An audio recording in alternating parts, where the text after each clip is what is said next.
রহমানির রহিম। প্রিয় নলছিটি উপজেলাবাসী, আসসালামু আলাইকুম ওয়া রাহমাতুল্লাহি ওয়া বারাকাতুহু। আমি শামসুল আরিফিন বলছি। আসুন আমরা নলছিটি উপজেলার ইতিহাস জেনে নেই।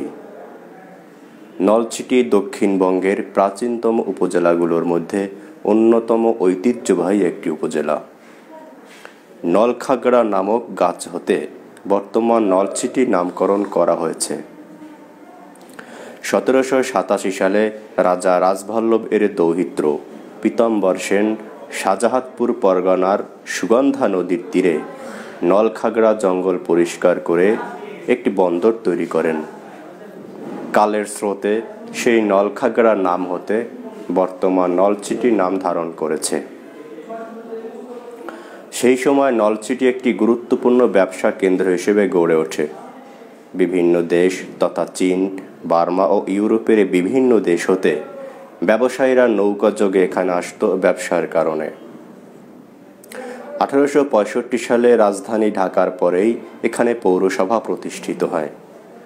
1983 সালে বর্তমান উপজেলায় রূপান্তর লাভ করে। নলছিটি উপজেলায় 10টি ইউনিয়ন রয়েছে। সেগুলি হচ্ছে Subidpur union, Siddhakathi union, Ranapasha union, Nachanmahal union, Mollarhat union, Magar union, Kushangal union, Kulkathi union, Dapdapia union এবং ভৈরবপাশা ইউনিয়ন। ভিডিওটি ভালো লাগলে শেয়ার করুন। আবারও আপনাদেরকে ধন্যবাদ জানিয়ে শেষ করছি।